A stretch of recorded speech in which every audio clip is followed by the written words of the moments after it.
live in a world that is always watching. Billions of cameras in our pockets, on our dashboards, and even hidden in the wilderness, capture a constant stream of our lives. But sometimes they record moments that were never meant to be seen. Footage that captures the precise, terrifying second that nature's awesome power is unleashed. A fatal, split-second mistake that erases a lifetime of experience, or the final heroic act of a life about to be lost. These are the clips that stop us cold, leaving us with a chilling silence and more questions than answers. Today, we are looking at some pieces of footage that captured unimaginable tragedies. Let's begin.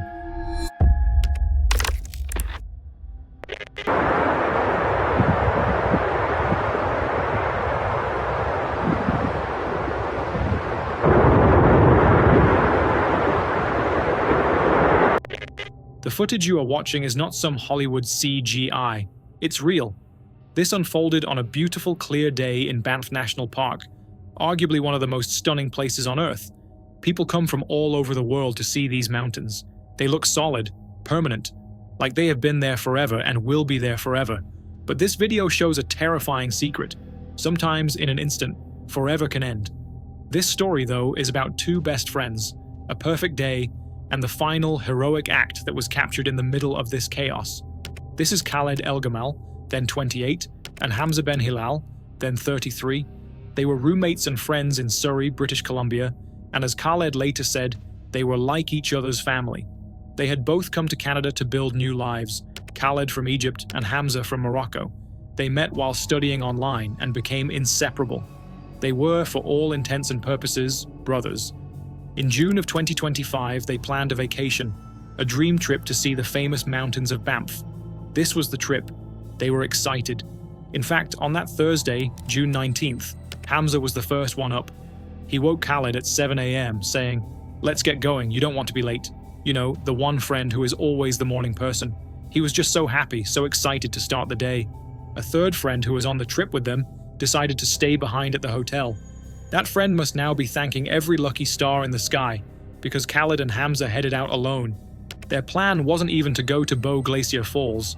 They were going to Lake Louise, but a hotel worker gave them a tip. The parking lot at Bow Glacier Falls was usually less crowded. We've all been there, fighting for a parking spot at a tourist trap. So they changed their plans, just like that. A simple twist of fate. They got to the trailhead and started the hike. It was a perfect day. Khaled said they took dozens of pictures. You can see one of the photos here. This is Hamza, sitting on the rocks right in front of the falls, just a short time before everything changed. He looked so peaceful, so happy. Khaled said they were talking to everyone they passed on the trail, saying hi, asking how the waterfall was. It was, as he said, just a happy day for both of us. When they got to the falls, they decided to climb up the mountain just a little bit to get closer to the waterfall. They wanted to take some photos from a better angle, to send them back home to their families. They were standing there, just taking in the view, when they heard it. Khaled said it sounded like a thunderstorm. He turned around. He saw a huge boulder fall from the mountain and shatter into pieces when it hit the ground.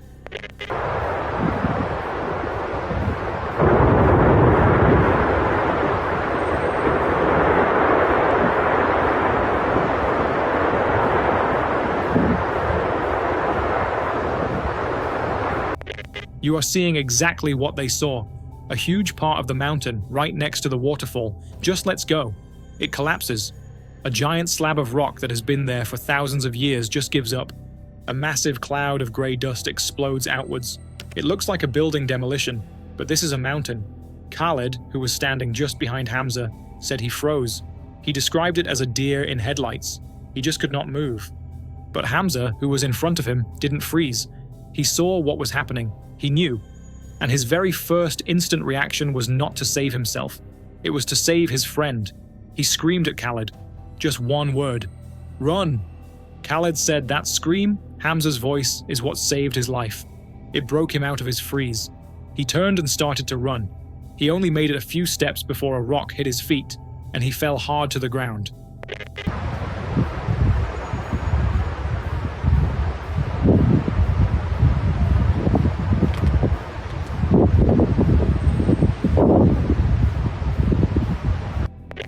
The cloud keeps expanding.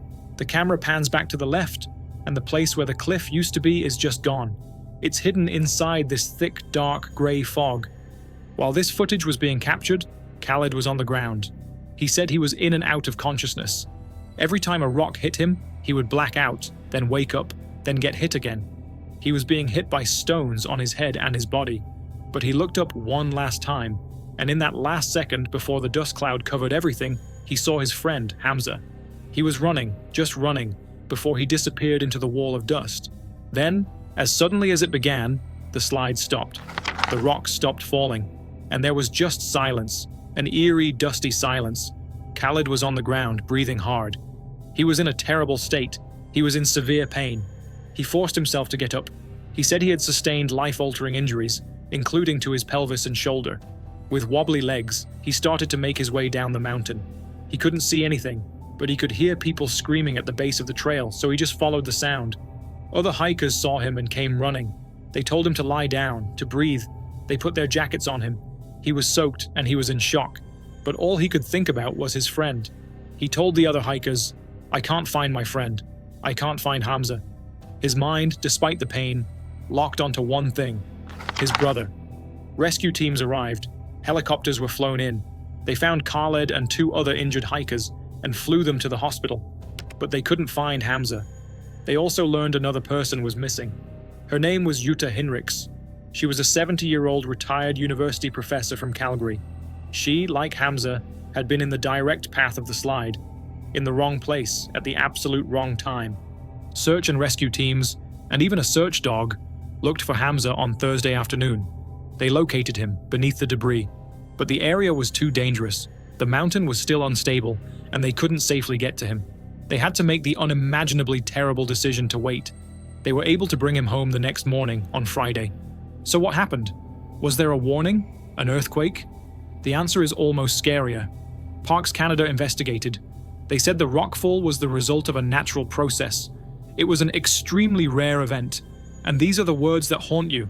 It was neither preventable nor predictable. After thousands of years, that one piece of rock decided to fall at that exact moment, on that beautiful, happy day, when Hamza and Khaled were standing right there, just trying to take a picture. It was a terrible, tragic lottery. The news was devastating. Breaking news tonight from Banff National Park in Alberta, where RCMP say at least 1 person is dead, and there may be dozens injured after a rock slide hit a number of hikers. Hamza's family was back in Morocco. His older brother Mohammed had to get a visa and make the long, heartbreaking journey to Canada. Not to visit his brother, like Hamza had always wanted, but to bring his brother home. Mohammed said his brother loved Canada. He liked it so much, and was always trying to get his family to come and see how beautiful it was. He said Hamza left a great impression on people. He was just a perfect person. He lives for people. And that is the one thing in all this tragedy that is so clear. Hamza Benhilal lived for other people, and in his final moments, he gave his life for other people. The footage is terrifying. It shows us the indifference of nature. But the story behind the footage, the story of Hamza Benhilal, shows something else. It shows us the power of humanity. His very last act on this earth was not to run. It was to scream, "Run!" and save his brother. This is a cell phone screen, and on it, you're watching a live stream from Yosemite National Park. You can see the comments popping up on the side. It's stuck. Gear might be stuck. They're watching a climber, high on the world's most famous cliff, El Capitan. To them, he was the orange tent guy. He had been climbing for days, and hundreds of people were tuned in, watching him, cheering him on. He was almost at the top. He had, in every practical sense, made it. And then, the broadcast captured an ending no one was prepared for. I didn't see him very well. Yeah, I was wondering the same thing where it rested at. This is the story of Balin Miller, and it's a story that asks a really hard question. Why would one of the most talented climbers in the world, a 23-year-old superstar who was called the new king of climbing, take a risk that would prove to be his last, all while the world was watching? To understand what happened on October 1st, 2025, you first have to understand El Capitan is a 3,000-foot tall wall of solid granite. It's taller than the world's tallest building. For climbers, it is the ultimate test, and Balin Miller was climbing one of the hardest and most dangerous routes, the Sea of Dreams. He had been on that wall for days, living in a tiny hanging tent called a portalage. Basically, a bunk bed dangling over the abyss. No big deal. His was bright orange, so people in the valley below could spot him. His climb was also being followed online. A Yosemite enthusiast named Eric had set up a telescope and was live streaming Balin's progress on TikTok under the name mountainscalling.me, and people were hooked. It was the ultimate reality TV, but the stakes were all too real. Over the week, more than 100,000 people had tuned in to watch. By the afternoon of October 1st, Balin was almost there. All he had to do was get himself and his gear to the top, the summit. But that's when a simple problem became a catastrophic one. He had a haul bag. This is a big, heavy bag that climbers use to carry all their stuff like food, water, sleeping gear, all of it. It's heavy. And as he tried to pull it up, it got stuck. It jammed on the rock face, far below him. Now, for a climber of Balin's caliber, this is an annoying problem, but it's a common one. The plan? Go down, get the bag, and come back up. He set up his rope to rappel, which is the way climbers slide down the rope. He was using his lead line, the same rope that had protected him on the way up. Down in the valley, a legendary Yosemite photographer named Tom Evans was watching. Evans has seen everything on this wall. He had his camera trained on Balin, and he noticed a detail, a terrifying detail, something that made his stomach drop. The rope Balin was using. It didn't look long enough. Evans wrote later that the rope didn't reach the bag's location by many feet, but Balin, up there, 3,000 feet in the air, locked in on his goal, seemed unaware. At that exact same moment, Eric was live on TikTok. Around 500 people were watching. They watched Balin, a small blue speck, sliding down his rope. He was focused on the bag stuck below. He was focused on the problem, but he wasn't focused on the one thing that mattered most, the end of his rope. And then, in a single horrifying second, he just went past it. He rappelled off the end of his line. He vanished against the granite.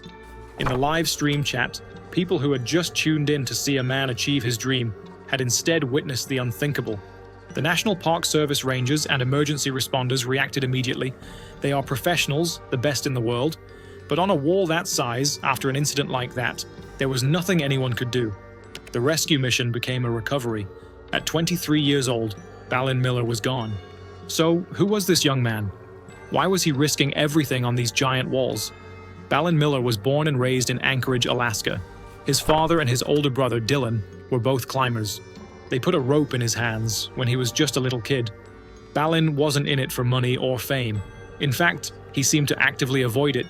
To fund his expeditions, he worked some of the toughest jobs you can imagine. He worked on crab fishing boats in the freezing ocean. He worked in mines. My back hurts just thinking about it. He lived out of his silver Prius, scraping together what his family called his shoestring salary, just to save enough money to chase the next big wall. The investigation into what happened is heartbreakingly simple. He was lead rope soloing, a complex technique where you climb alone but still have a rope for protection. His mistake is often caused by one simple tiny thing, not tying a stopper knot at the end of the rope, a 5-second task. We will never know for sure if Balin forgot to tie one or if he thought he didn't need it because he knew exactly where he was going. But in that moment, 3,000 feet up, that one detail, that 1-second decision, was the difference between a safe return and a tragic end. The footage from that TikTok stream is a terrible permanent record of his final moments. Balin Miller deserves to be remembered not for the 7 seconds of his fall, but for the 23 years he spent climbing, inspiring, and living with a heart that was truly full of fire. If you ever find yourself looking at a map way up north past Norway, almost to the top of the world, you'll find a small group of islands called Svalbard.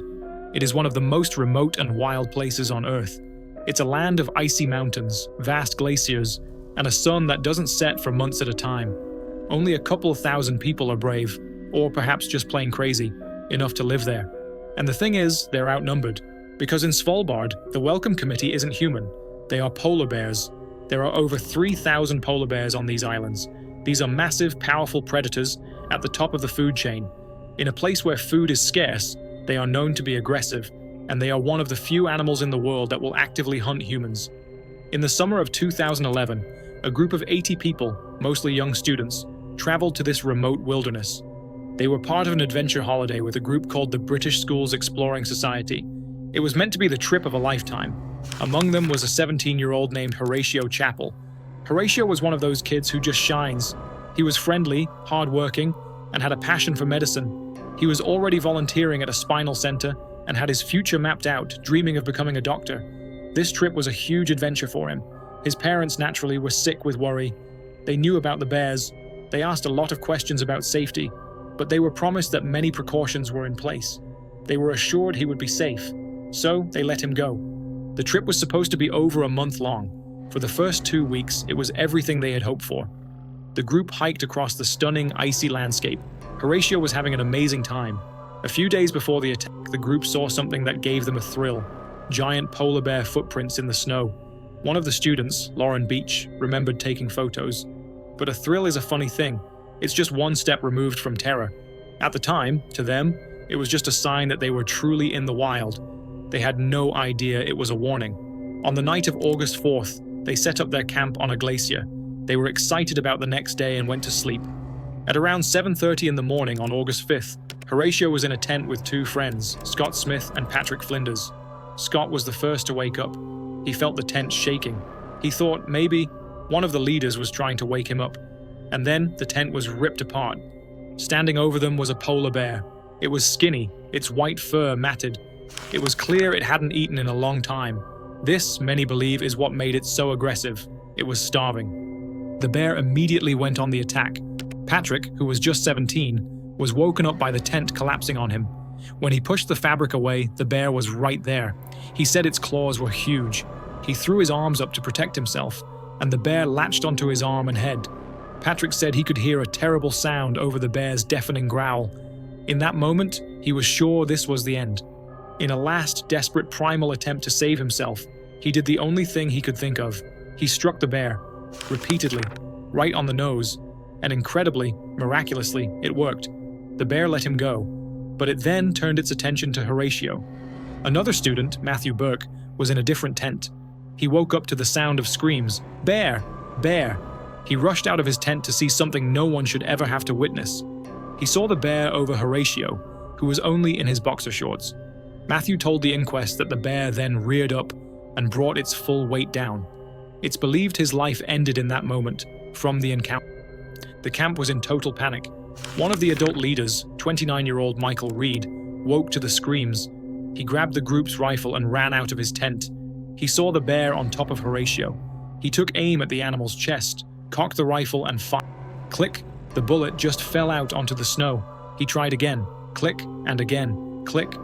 The rifle wasn't working, and the bear, a 560-pound predator, had now locked onto him. The bear was on him in seconds. Reed said he felt the animal's teeth grip his head. He was frantic, knowing from his training that a bear's weakest point was its eyes, so he tried to attack them with his fingers, but the bear was too powerful. It was overpowering him, and he had nothing to defend himself with. That's when another leader, Andrew Rook, made a choice most of us couldn't. He just charged at the bear, shouting and throwing rocks at its face to try and distract it. It worked.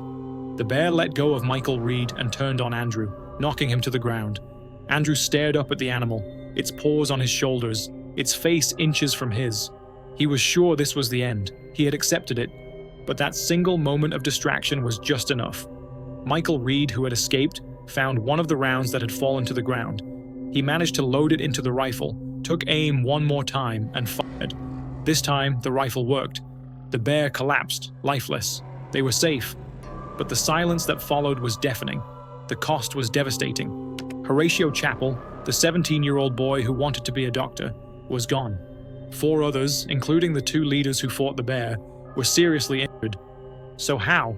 How did this happen? Their parents were assured they would be safe. What went wrong? The deeper the investigators dug, the more chilling the answers became. The truth, it turned out, was almost everything. First, the camp was supposed to be protected by a tripwire system. It's a thin wire that circles the camp, and if a bear touches it, it's supposed to set off a loud bang, like a blank shotgun shell, scaring the bear and waking the camp. But the investigation found that the tripwire system was defective. It was missing pieces. And how did the group try to fix their high-tech polar bear alarm? With paperclips. Their main line of defense, in one of the most dangerous places on Earth, was being held together with office supplies. The bear just walked right through it. Second, because they thought the tripwire was working, the group didn't post a bear watch. That's when people take turns staying awake all night to watch for predators.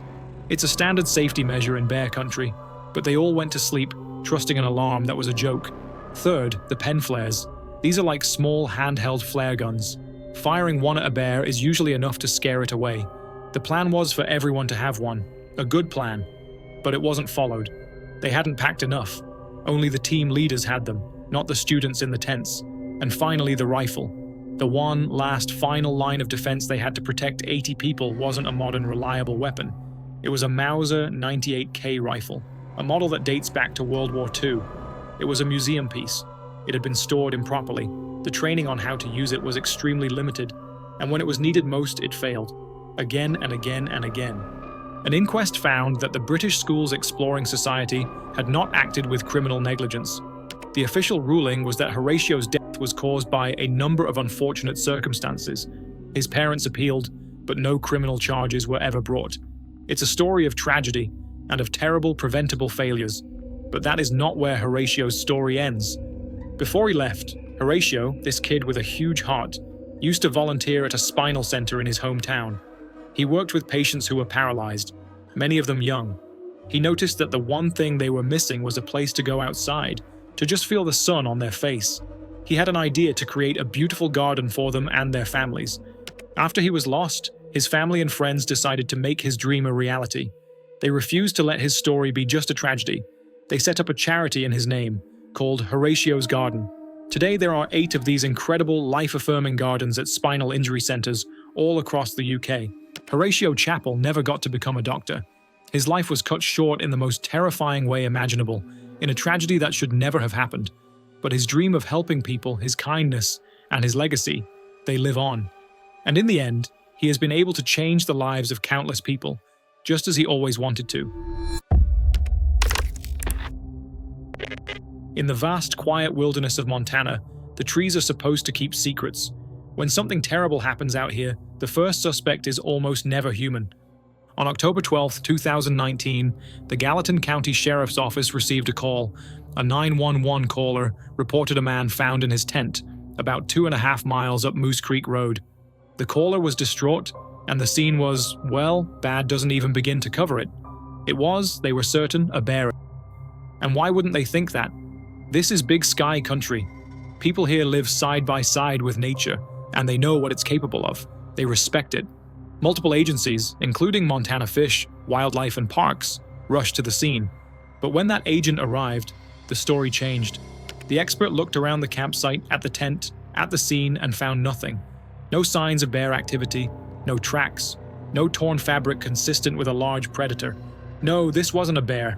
This was something else. This was something worse. The victim was identified as Dustin Mitchell Kiersum. He was 35 years old, from the nearby town of Belgrade.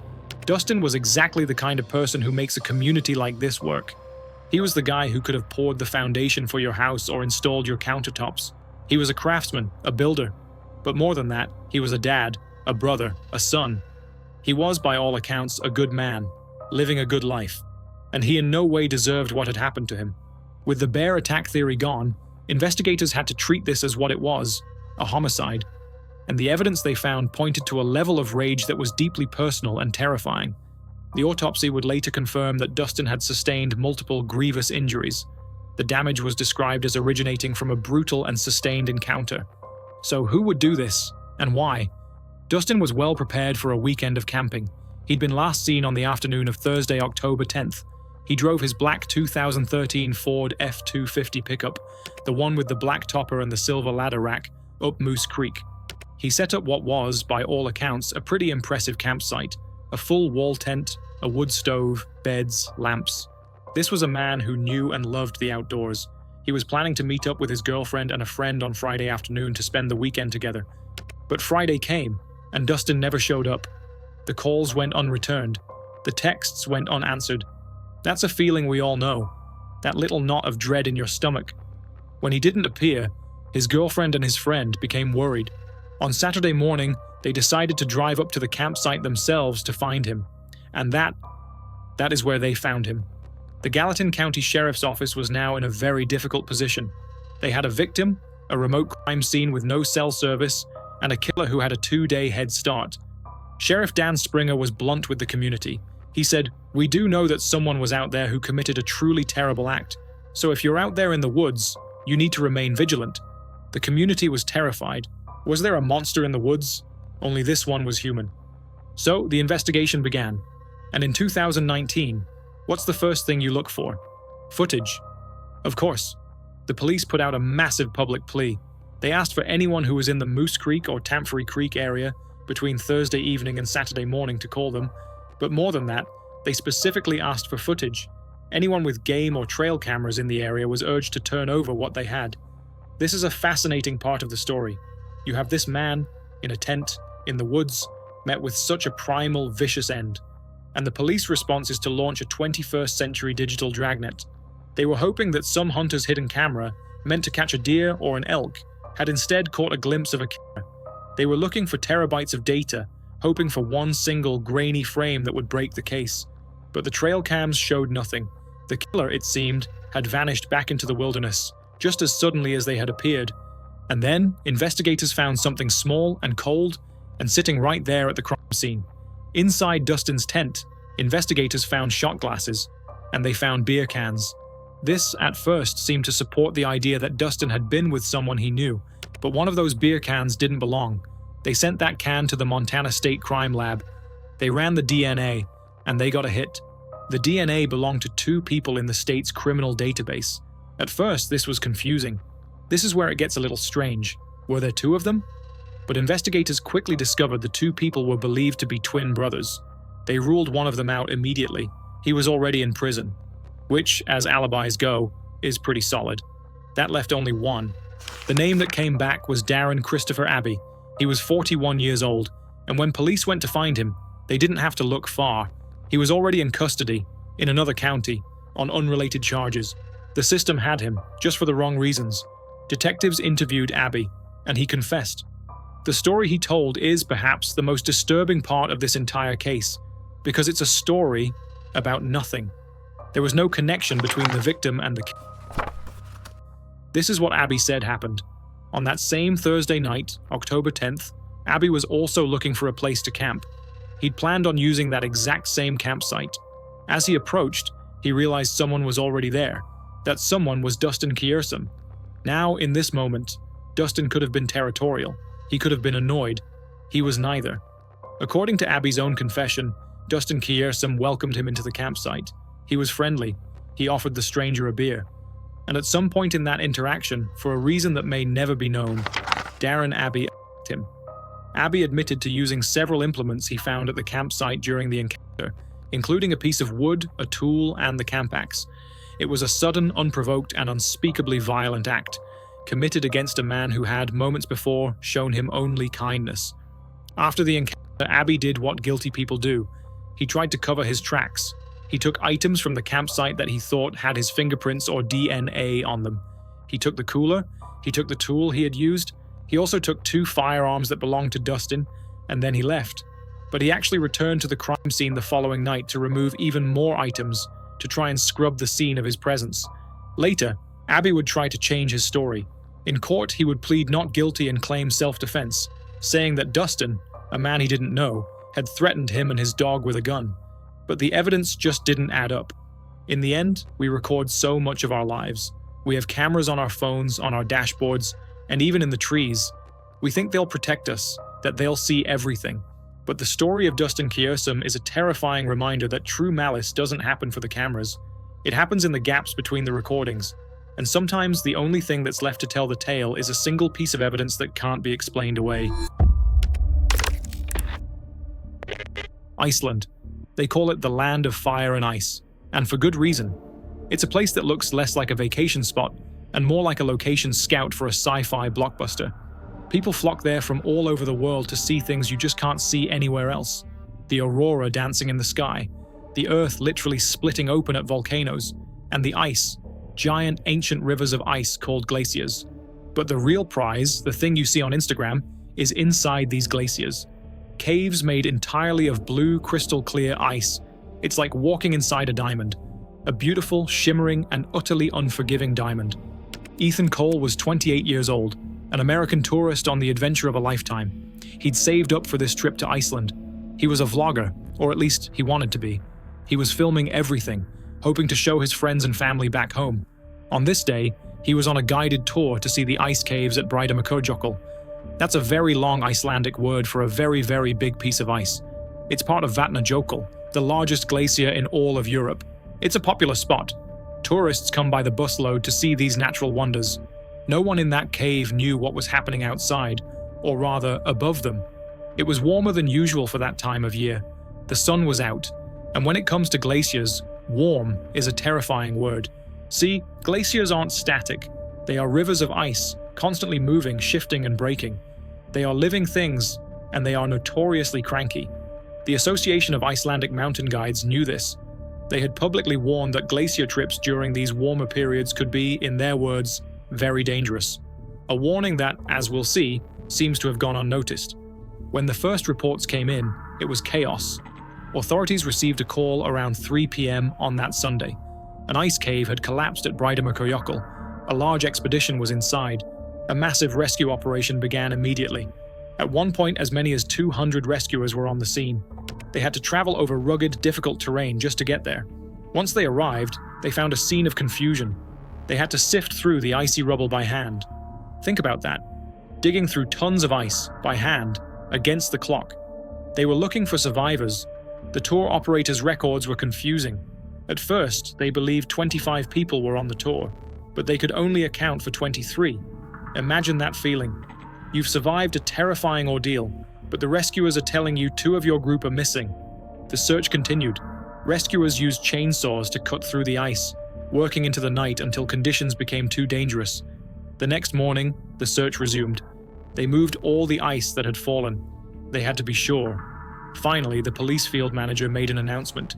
It was a mistake, a simple clerical error. There were only 23 people on the tour, not 25. Everyone was accounted for. Well, not everyone.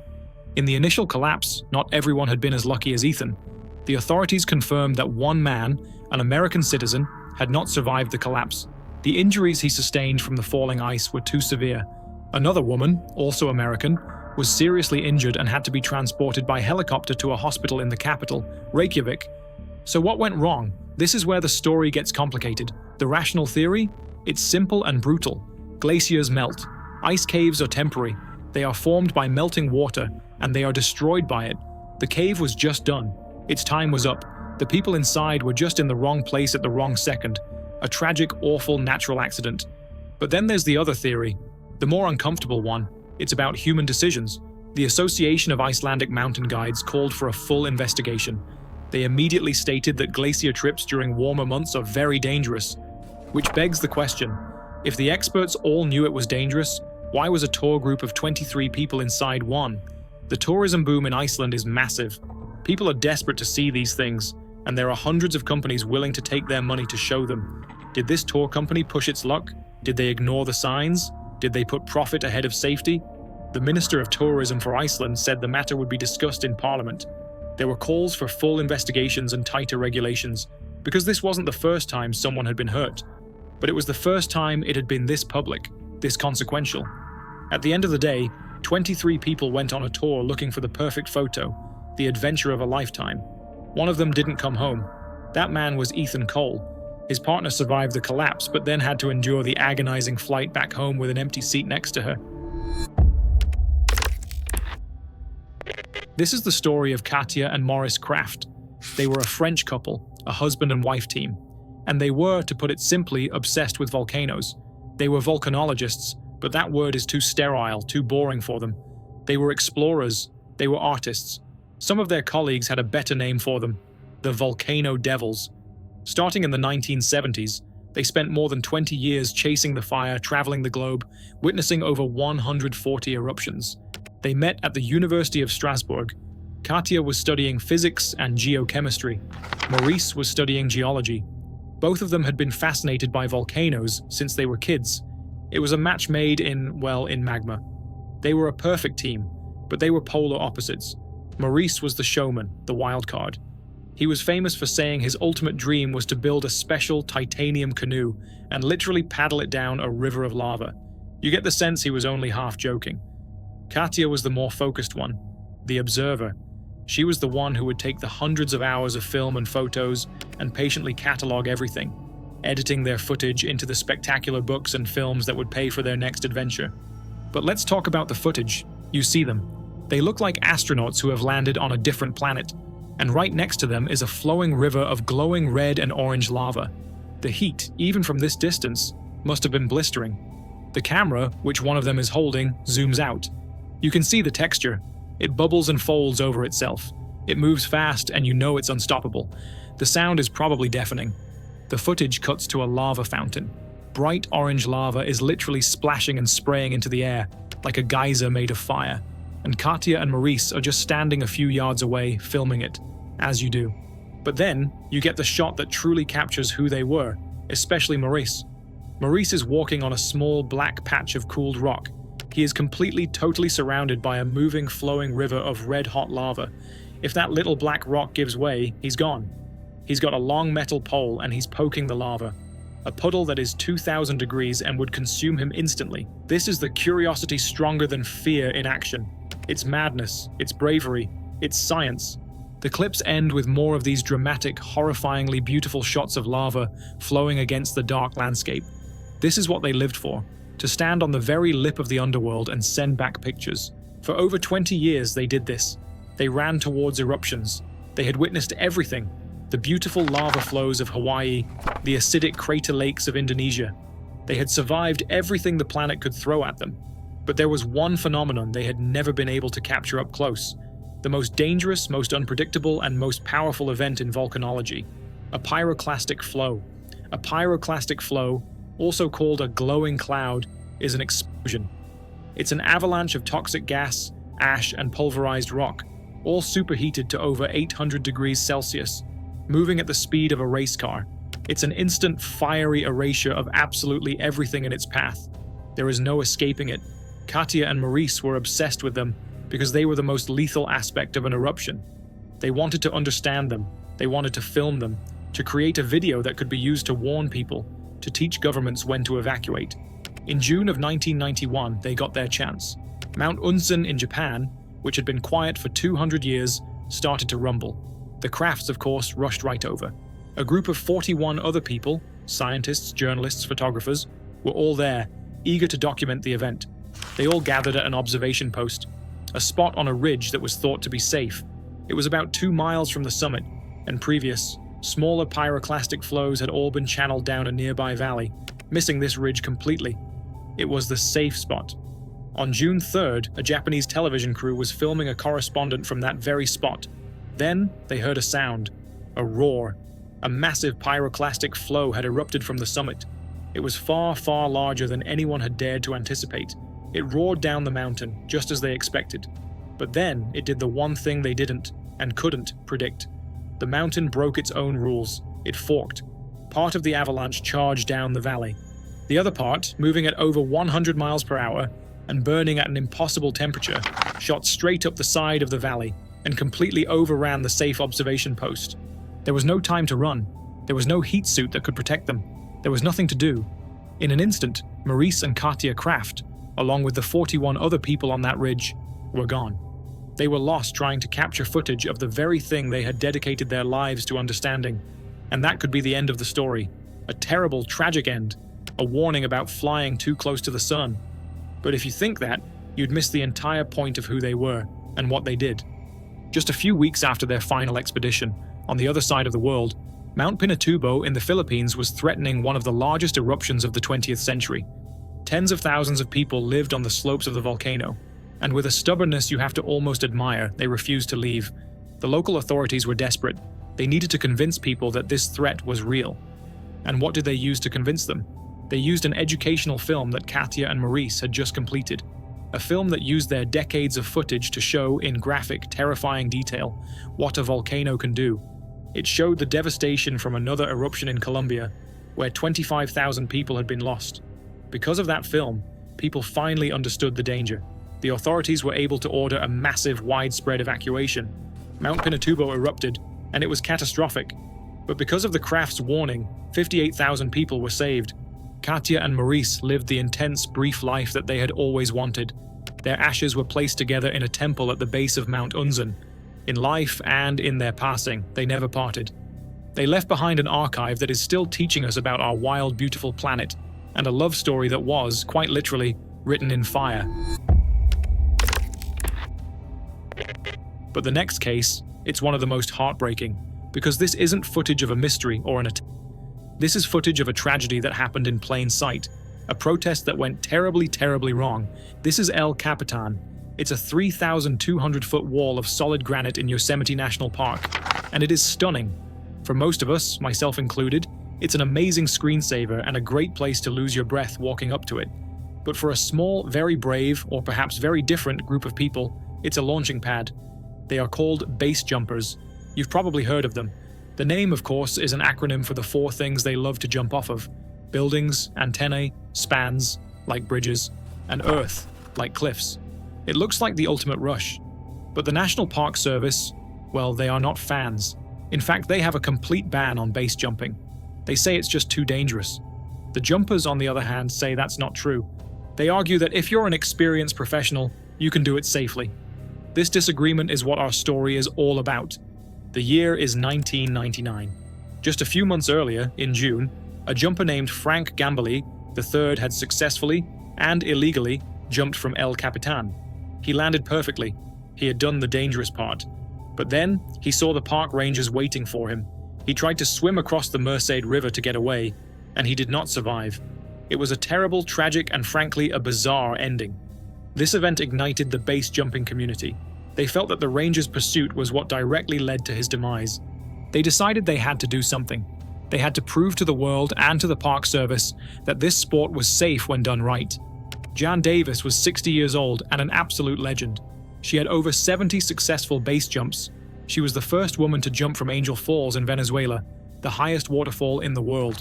Her husband was Tom Sanders, a famous photographer who filmed skydiving sequences for James Bond movies. These were serious, dedicated professionals, the best of the best.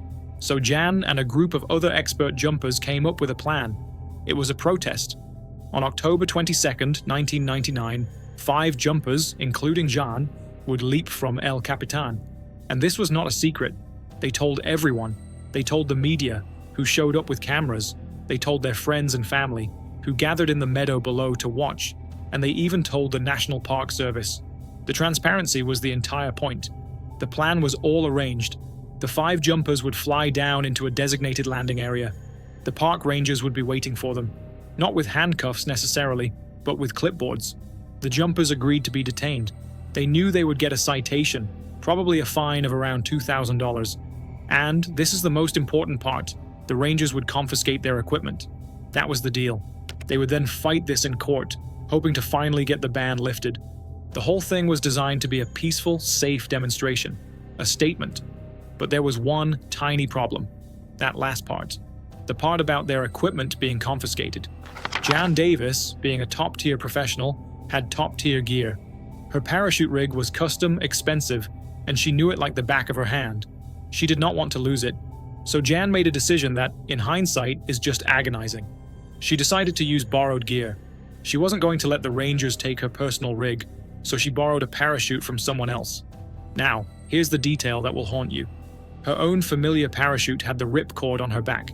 It was all muscle memory. After hundreds of jumps, she wouldn't even have to think about it. Her hand would just know where to go. This borrowed parachute, its ripcord was in a different place. It was on the leg strap. The day of the jump, October 22nd, was clear. The crowd was waiting. The rangers were waiting.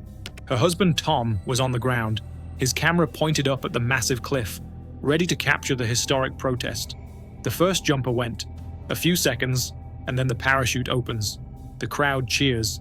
The second jumper went. Same thing. A perfect, graceful jump. The chute opens. The third jumper went. Flawless. The protest was working. They were proving their point. And then it was Jan's turn. The fourth jumper. She leaps. The footage shows her separating from the rock. She has a perfect exit. She's stable. She's not tumbling. She's falling. Just like she's done hundreds of times before. 1 second, 2 seconds, 3 seconds. Her husband Tom is watching her through his camera lens. The crowd is watching. The parachute should be open by now. A photographer who was there, Paul Sackamer, said people on the ground started to get confused. Then, their voices started to rise. You could hear people yelling. In a base jump, there is no backup chute. There is no time to fix a problem. You have one chance. Her husband Tom later said he kept watching through his camera, just waiting. He said, "As far as I could tell, she had a good stable exit. There was never any tumbling, and she just continued to fall and fall and fall." Jan Davis did not survive the impact. The fifth jumper, who was waiting on the cliff, never even jumped. The other jumper who had landed, Mick Knudsen, was taken into custody, just as planned. But the mood was obviously no longer a protest. It was a tragedy. Witnesses said that after she fell, Tom just slumped onto his camera. He was in shock. Friends who were with him said he just kept repeating the same thing over and over. If only she had used her own gear. If she had only had her own gear. So what happened? How could this happen to a professional? It's almost certain that in those few terrifying seconds, her hands went to where her ripcord should have been, on her back. She was reacting based on pure muscle memory, but the cord wasn't there. By the time her brain could have rerouted, by the time she could have remembered, oh right, the leg, it was already too late. She had run out of sky. She had run out of time. The protest to show that base jumping could be safe had resulted in the most public, devastating proof of its danger. But the awful, awful irony is that it wasn't the sport that led to her end. It was a borrowed parachute. It was a tiny human decision, made to save a few $1,000s, that cost her everything. The footage is all that's left. A grainy, silent 20-second clip of a professional at the top of her game, making one single, understandable, and final mistake.